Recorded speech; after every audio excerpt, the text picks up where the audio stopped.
Thank you so much for having me. Good morning, everybody. My name is Kevin Boyce, and I am the president of the Franklin County Board of Commissioners. I'm so excited to be here with you today, even for just a brief moment. And I'm more excited about the conversation and discussion that you all are having about cybersecurity and protecting your own business and the increasing impact of cyber crimes general. Let me thank Jeff Spain, Kate McDonald, Rob Edwards, and all the folks who are here today joining us as part of this conversation. Franklin County has seen a steady increase in business growth over the last few years. And what we know for sure about the pandemic is when we come out of the pandemic, the small business growth will be the lifeline of the restructuring and redevelopment of our economy. And so we are committed to that growth and hopeful that every business has the ability to thrive and be strong as part of a growing economy that picks up after the pandemic. We're fortunate to live in a community with broad and diverse business opportunities. The biotechnology industry, automotive suppliers, life-saving PPE manufacturers have all contributed to our region's thriving economy. But unfortunately, sometimes with growth comes an increased risk for hack and breach data. It's worth mentioning cybercrime is yet another side effect of the global pandemic. Remote workers continue to be the target for cyber criminals and cloud breaches, which are on the rise. There seems to be an endless stream of complex ways for criminals to launch cyber attacks. I was talking with a banking institution the other day who indicated that they had, that the new kind of robbery is not where a gunman walks into a bank branch and holds everybody up and takes all the money, but more of a cyber attack. And they do it every day. And there's a constant effort to take wire transfers, make fake wire transfers, and they get away with it. So it's more important, more today than ever, for businesses like yours to hire qualified IT professionals and have plans in place to protect your company or institution. Thanks to the thoughtful leadership of Columbus State College President David Harrison, my good friend, and the staff of MEP, there's a place where manufacturers and businesses can go for help. Support like theirs has been central in developing one of the strongest workforces in the country right here in Franklin County and in this region. I applaud you all for attending today, but I applaud you more for being a part of a regional effort, a team effort to ensure that Central Ohio is a great place to live, work, and raise a family. And most importantly, in order to do that, in order to get there, we need our businesses to be as strong and successful as they can be. And that's where this conversation becomes to be so critical. I'm so grateful that you have taken time to be here today. I'm grateful that you've invited me to take a little bit of your day in doing that. And I just challenge you to one thing. Take what you learned today, take your network that you are a part of today, and use it to help us build a stronger, better, and great Franklin County. Thank you so much. Good luck with your meeting today. And I'm so grateful that you've given me a little bit of your time. God bless you. Thank you. Well, Commissioner Boyce, we appreciate the time that you took to be a part of this. And on behalf of the manufacturing community in Franklin County, we appreciate the work that you and your office are doing and the way that you are supporting the economic development and planning of the region is noted. So thank you for that. Thank you, Jeff. Yeah. The Commissioner mentioned, my name is Jeff Spain. I'm the director of the Manufacturing Extension Partnership, MEP, at Columbus State. I'll take just a moment to share with you that the MEP is a full-service solutions provider for Central Ohio manufacturers. From consulting and product development to education and talent acquisition, we partner with you, the manufacturer, to grow your manufacturing business. We operate out of three major categories that all reflect back to how do we help your company with profitability, productivity, and really helping you to grow. Those major categories are consulting, training, and talent pipelines. Practically speaking, we provide consulting services which include Lean, Six Sigma operational efficiencies, supply chain optimization, leadership and workforce analysis, and what we'll talk about today, cybersecurity risk assessments. Through a partnership with local Ohio educational facilities, including Columbus State Community College and the Ohio State University, as well as a number of our career and technical centers, we're able to provide training and education for your incumbent employees. Whether they need technical training in robotics, automation, fluid power, electronics, 3D printing, or the ever important soft skills such as communication, leadership, and team interactions, we're here to help you. Over the years, our team has cultivated a vast talent network, a pipeline to help you identify, locate, and hire the right talent at the right time. The MEP is able to offer these services, consulting, training, and talent pipelines, through the use of a proven process. And that process starts with a focused discovery meeting between you and the MEP. We follow that by aligning the best subject matter experts with the right people within your company to create a solution. We document that solution in a detailed service proposal, and we offer the services, providing project management and guidance each step of the way. And then we evaluate how we did, always looking to ensure that you got the return on investment you were looking for. And as we're so fond of saying, we're with the government, we're here to help, many of our services are subsidized, allowing us to bring more value to your organization. And our team is constantly on the lookout for grant and funding opportunities to be of further assistance. One such opportunity that came our way was a national emergency grant that allowed us to work more closely with cybersecurity. With our partners at Maplewood Enterprises, we are offering a number of cybersecurity webinars, like what you're on today, and cybersecurity audits within our region. Now, these audits are something we'll talk a little bit more about later. They are very detailed. These are not a 15-minute survey. These are several hours and days that we spend with your organization. As part of today, we're going to talk a little bit about cybersecurity and the things that you can do to protect your organization. In a moment, I'll turn things over to our partner, Rob Edwards and Kate McDonald with Maplewood Enterprises. Then at the end of our presentation, I'll be back to ask for your help aligning the funding and assistance available within Ohio to best meet your immediate needs. We'll need your help to complete a 10-minute survey of how COVID has affected your business. I'll also talk about the availability of 3 fully funded cybersecurity audits that will be offered to Franklin County manufacturers and cybersecurity audit resources that are available outside of the complimentary audits. With that said, Kate and Rob, the floor is yours. Thanks, Jeff. Good morning, everybody. Thank you, Commissioner Boyce, and thank you, Jeff, and all of our honored guests here today. I am Rob Edwards, and I am the owner and principal consultant for Maplewood Enterprises. And it's a privilege and an honor to work with Jeff and his team, Bren and Erica over at the MEP, and bring this type of information and these types of services to Ohio manufacturers to help them out. Today with me is Kate McDonald. She is a cybersecurity consultant and leads several of these assessments. And she's going to be going through a presentation this morning called Cybersecurity Analysis and Protecting Your Business Against Cybercrime. Thanks, everyone, for having us today. Kate? Thanks, Rob. Hi, everybody. As Rob said, I'm Kate McDonald, and I am here to talk to you a little bit about how we do cybersecurity analyses and why we do them. Next slide, please. So a cybersecurity analysis is basically designed for an organization, no matter how big or small, to understand your current security approach and the risks associated with that approach. This will allow your leaders to make an informed, deliberate decision on which risks are acceptable, which risk needs to be mitigated, and how to proceed.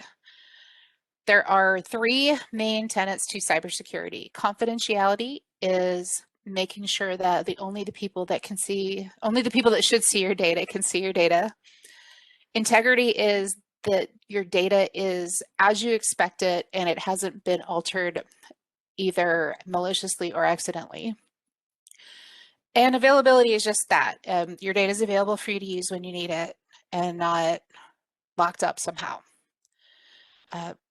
Some examples of attacks that might happen to against these objectives are phishing emails. Somebody sends you an email and they're trying to get information out of you that maybe they shouldn't have, company information, your bank account, etc. Cross-site scripting is a way to change the back-end data of your website so that when your customer thinks they're clicking on something that takes them to your stuff, it actually takes them to a malicious site where they can again get your data. And then ransomware is a way to get you to run a program that locks up all of your data and encrypts it until you pay a ransom. And then they send you the key, and then you get on this short list of people that they do this to all the time, and it's not fun at all. Yeah, and you know, Kate, with some of these attacks, they're very sophisticated now, right? And we'll kind of go through the presentation to talk about these things in a little bit more detail. But these aren't, you know, the classic email that's easily detectable, right? Where some prince living somewhere is asking you to wire some money to his location. You know, that are kind of easily detected and easily deleted and moved on from. These are very sophisticated attacks, you know, well orchestrated, and it is kind of a business to be a cyber criminal. And so being aware that these things are out there and the danger that they present to your organization is very important. Yeah, I've seen them where you would not know, except that something just doesn't feel right. And grammatically, they're perfect. All right, next slide, please. One of the things that we'll do during a cybersecurity analysis is examine your employee practices. COVID-19 has brought on some interesting challenges that none of us were expecting. We have people out more sick, so we're running with short shifts. Cross-training employees to do those critical jobs when somebody has to go out on quarantine is vital to keep businesses going. Themed scams and phishing emails are on their eyes, especially now that there are vaccines available. They will say, you know, click here to sign up for a vaccine slot and get all your personal information, and you don't get a slot, you get scammed essentially.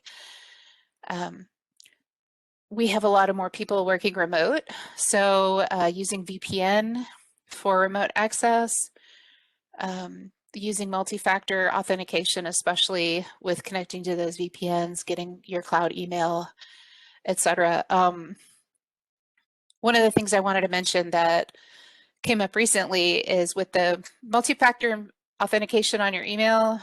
If you don't have that, people can compromise somebody in your company and send out emails that look just like that person.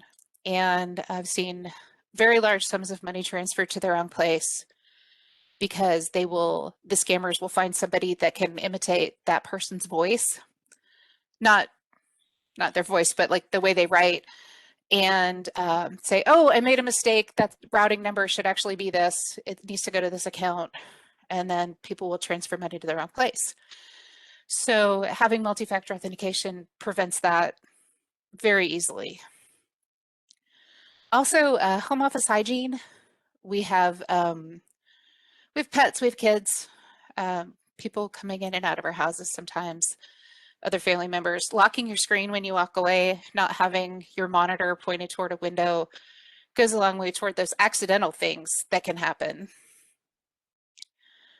During an analysis, one of the questions we might ask is, do you train your users on handling sensitive data? And how often do they go through that training? And one thing to note in this, you know, with cybersecurity, a lot of the concepts are very intimidating, and the idea that, you know, maybe you're a smaller company or a medium-sized company, and you might think the amount and type of controls that you'd have to put into place to protect against these things are out of reach, and that may have been true, you know, several years ago, but today these things that Kate's talking about are very attainable and in reach of many different sizes of companies, specifically multi-factor authentication, you know, VPNs, things like that. Thanks to the rise and the improvement in the overall cloud computing environment, there's a lot of different things out there that are available at, you know, a very attainable price point and entry point. So so knowing these things and being able to put controls in place that are very effective are not just for the big companies anymore. It's for all of us. So yeah, Kate. Thank you. Next slide, please. Some basic security practices that we'll talk about that are cheap and high impact, as Rob was saying, things that are a lot easier than you'd expect are simple things like empowering your employees to think about security, giving them some phishing education. There's a lot of free stuff online even. Talking about physical security when they see somebody they don't know, giving them the power to approach that person and say, hi, can I help you? Do you need help finding someone? Just letting people know that they're not normally there. And always using positive feedback. People learn very well when you encourage them. They don't learn so much when you punish them. So using that encouragement to, like, if something happens, even, all right, let's talk about what happens. Let's talk about how we do it better. Yeah, and that's when we're doing these assessments, that's really our approach in this, right? Where you know, there's the classic social engineering test, right? Social engineering is something that it's an attack based on the fact that people want to be helpful and people want to do nice things for each other, and they want to respond quickly to requests and things like that. And so, you know, social engineering is something that, you know, if I sent Kate an email and said, hey, Kate, I need you to do this real fast, she's going to naturally want to do those things. Right. And so one of the kind of tests that is used from time to time is to send an email that looks like it's coming from within your organization to an employee with a link in there and see if they click on it. And then usually, you know, if they click on it, that's followed with some you know, some coaching and some retraining and things like that. What we want to be able to do is empower your organization and really empower your people to be, you know, kind of vigilant, right, at all times, kind of thinking about these things from the beginning. So we'll talk about, you know, training people when they arrive at the company and outlining your expectations for how they should be using the computing environment, and then, you know, how we can keep them up to date on trends that are out there and different things that they may need to look at, and then, you know, and then refresher training each year, just to kind of keep it relevant and keep it consistent and keep it happening at a very regular basis. So that way you have a workforce that just naturally thinks about, you know, the cybersecurity aspect of their job, because it really is something that is necessary these days, no matter what the industry is or what the position of the person is. And the other thing that we talk about that is absolutely critical is backing up your data. Always have backups, make sure they're running on a regular schedule, keeping copies offline so that ransomware that gets into your network can't touch them. And the big thing is just checking every so often that you can restore them. If you can't restore a backup, technically you didn't take it. So just making sure that those are good, valid backups. And there are some really good cloud-based backup solutions that are available right now that are very secure and very easy to use. One of the things that we'll ask about is that, do you have that formal backup process? Are you following it? Have you tested it, etc.? All right, next slide, please. We'll also examine your processes, and we'll talk about how you do things around the office. Some of the best practices that we'll discuss are how you use shared accounts. Are you keeping shared passwords in a secure manner? Are you only using shared accounts where they're necessary? Also with privileged accounts, you know, are those only when necessary, and are they secured? Leveraging the cloud for things that maybe you don't have the time or inclination to run by yourself. A lot of manufacturers are short-staffed as far as IT people. They're focused on the business of making things. So having that IT person running things in the cloud takes a lot of pressure off of them so that they can focus on helping end users and such. We'll also talk about effective monitoring alerting. Are you able to monitor your environment and see what's going on in it? Are you getting valid, useful alerts, or are you just getting noise? You want to make sure that if you're getting alerts that they're useful. Oh. And we'll also talk about mobile devices. There's a lot of mobile devices in use right now. Even if your company isn't doing bring your own device, people do bring their phones to work. How are you treating those? Are you letting them on the network? Are you letting them access company data? And are you managing devices that you buy for users? Those things are very important to discuss. We'll ask you about alerting and reporting. Do you have that in your environment? And is there a way to, like, are there ways that you can improve that? Yeah, and one of the things when we ask that question, have you had a security incident or a successful attack, or has there been some sort of event that occurred in the cybersecurity realm to your company? And sometimes the answer is yes, and sometimes the answer is no. But the follow-up question to that is, how do we know?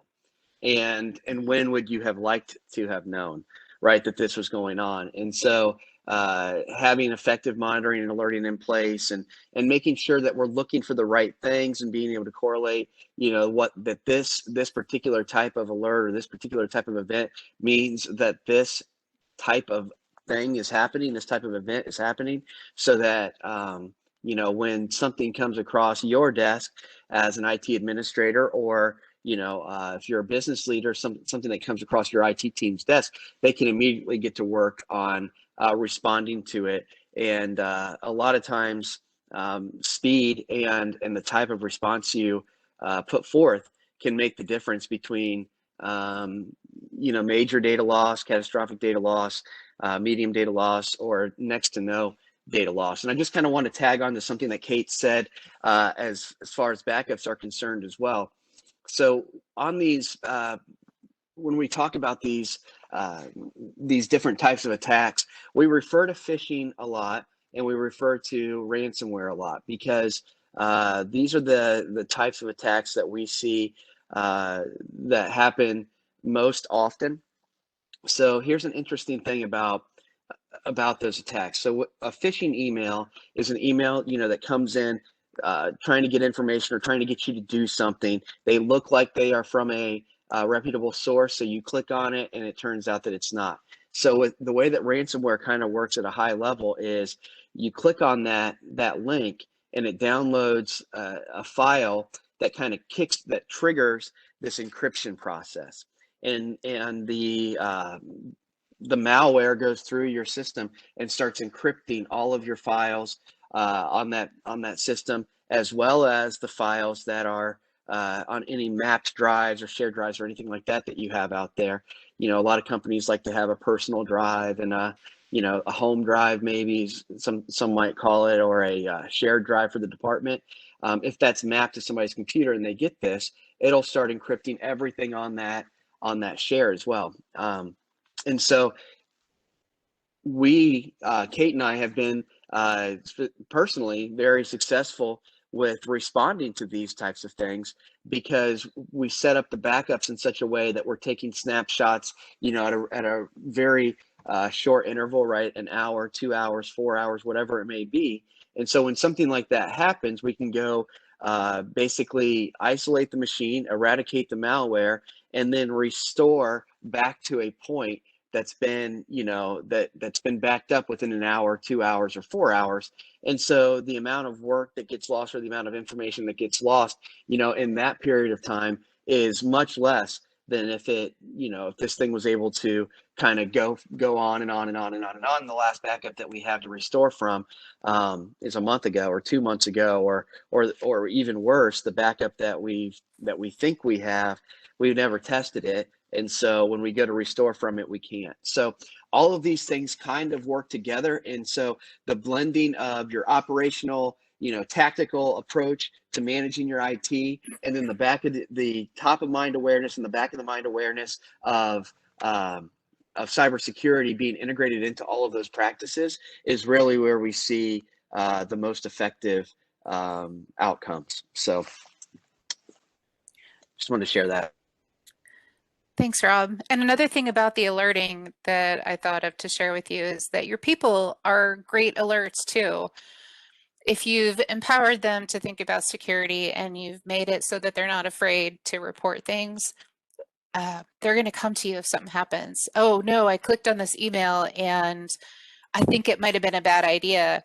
Well, they did that 5 minutes ago versus if they're afraid to talk to you, they're afraid to say something, and a day or two goes by and all of a sudden things are really bad and they're sitting there on their hands going, oh no, I hope they don't find out it's me. Empowering your people to share information with you is a great way to get alerts that you may not have like automated alerts on. Yeah, that's a great point, Kate. All right, next slide, please. So we also examine your tools. There's the stuff that you use in the office, your file shares, your email, etc. But manufacturing comes with a unique situation where we have all these industrial control systems. And some of these things are brand new. I have seen some really cool, shiny new stuff in factories, but also we don't throw away things that work just because they're old. So there's a lot of stuff sitting around that's probably older than I am, and we want to keep those things safe too. So we will talk about how you protect your equipment. Are you air gapping things that don't need a network connection? If they have a computer head on them, are you doing virus and malware scanning of anything that you attach to them? Are you protecting those well? Is the network for all of those devices separate from your office network? Can it reach the internet, etc.? One of the big things too is if vendors are supplying updates to software, are you applying them and are you doing it in a timely manner? Because that's also very important. If you are lucky enough to have vendors that are still updating software, then keeping that up to date is a good way to keep your security up to date. We'll talk to you about your vulnerability management program and patching process, both for office equipment and servers and for your ICS stuff. Story that I like to tell about this, the importance of air gaps and things like that, is we've seen in manufacturing companies, sometimes there will be a room where the equipment is being tested, or the product that the manufacturing company is making is being tested, right? It's running for a long period of time. It's running at certain temperatures. It's running at certain speeds or whatever. And a lot of times, the test that is used to test that equipment and do the kind of the QC on it, it was written 20 years ago or something. And so maybe maybe the program that is actually running the test and gathering the data, maybe that's running on Windows XP or Windows 98, which are not they're not patched anymore, they're not supported anymore, and if you connect them to the internet, they will be rendered useless at some point, most likely within a very short period of time. And so there's nothing wrong if in your manufacturing company you have an old system. I've seen systems, I remember seeing a system that was running a Windows NT 4.0 OS to run some sort of testing sequence on some equipment, and it's okay to keep those things around. We just need to make sure that they don't present some sort of entry point for the bad guys. And so just keeping them air gapped, keeping them off to the side, not connecting them to the internet for any reason will help protect it and help those machines to continue to do their intended purpose without causing a security risk. Next slide, please. Excuse me. So to wrap this all up, cybersecurity is a holistic thing. It covers what your people know what to do, make sure they understand security, making sure that they know the processes around that and, how to do their job securely and that they have the tools to do these things. An analysis gets pretty in-depth and it will help you understand what you're doing right, what you could be doing better, and which of those things is going to be easy to tackle and which of these things is going to be more of a process. And I want to emphasize that it applies to every organization. I don't care if you have two people sitting at desks opposite each other in a little room somewhere or a huge manufacturing facility. You are in business to make money and you don't want other people to make money off of your ideas. So protecting those things from the beginning, even if you're just starting out, it's a great way to move forward with that mindset. Great. Well, thank you, Kate. That was great. And when we do come out and do these things, do these assessments with the MEP, it'll be Kate or someone from my team who comes out and does this. And we always start kind of with a conversation. And so we're not gonna tap into your network and start running a bunch of scans or do anything like that. We're going to sit down with the folks that are, the custodians of the systems and the business leaders to try to understand what you'd like to accomplish, from a business perspective, how work with you to figure out how cybersecurity can help support that business outcome. And then, kind of work with you to figure out, hey, what are we doing right here? What things have we put in place to lay the foundation? And how can we improve off of that and move forward. So we appreciate you guys being here with us today and hearing this presentation. And with that, Jeff, I'll turn it back to you. Well, Rob, thank you. And Kate, thanks. I appreciate all the great information. There's always, every time I listen to you talk about cybersecurity, I learn one more little thing, whether or not it's about office hygiene. And I was suddenly taking a quick look over my shoulder of, can anyone see my screen when I'm typing stuff in? So I appreciate those nuggets of information. We've been keeping track in our chat of questions that have come in, and I think Kate and Rob have done a nice job of actually answering those on the fly and working them in. Erica, did you happen to come across Erica Glado from the Manufacturing Center Partnership team? Erica, did you see anything that came in that we did not address during the conversation? Hi, yes. So there is actually one thing that keeps getting brought up when we're talking to manufacturers, and it's the policy and procedure. To have a written policy and procedure is not usually something that our companies are really thinking about. They have one IT person, they are handling everything. What would you say is actually the importance of having a written policy and procedure for the company? Oh, that one IT person may find a different job. They may decide they want to move to Tahiti. Probably not on an IT person's salary, but we can all dream, right? I hate to say it, but they get hit by a bus. That's always the example. You want to make sure that all that stuff is written down in case that one person leaves, and now what do? You don't know where anything is. You don't know how it's all set up.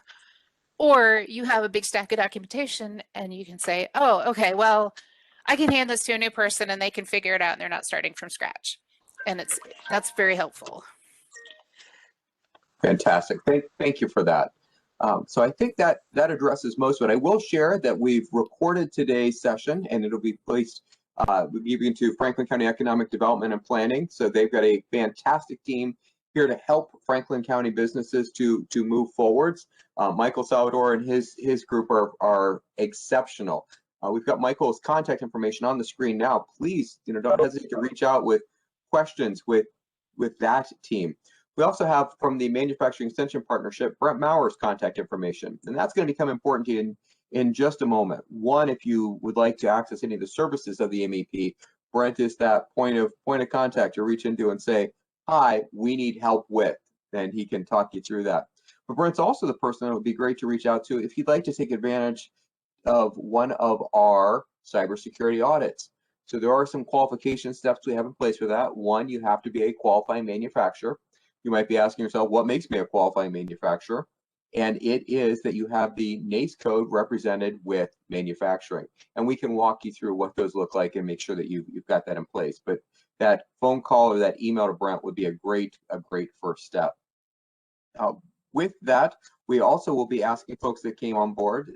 We have a survey about how COVID has affected you as a manufacturer within Central Ohio. And we'll be sending that message out asking for you to take about 9 to 10 minutes to fill that in. What the survey allows us to do, it informs some of the decisions we make around how does the state and really at the federal level, the National Institute of Standards and Technology, how do we deploy dollars to best help Central Ohio? So please look for that in your inbox to come in if you can. We implore you to take 9 to 10 minutes to fill that out. On behalf of the team at Columbus State Community College, Franklin County Board of Commissioners, and the Manufacturing Extension Partnership, I appreciate the time you spent with us today. I thank you for what you've done, and be safe out there. So have a great day.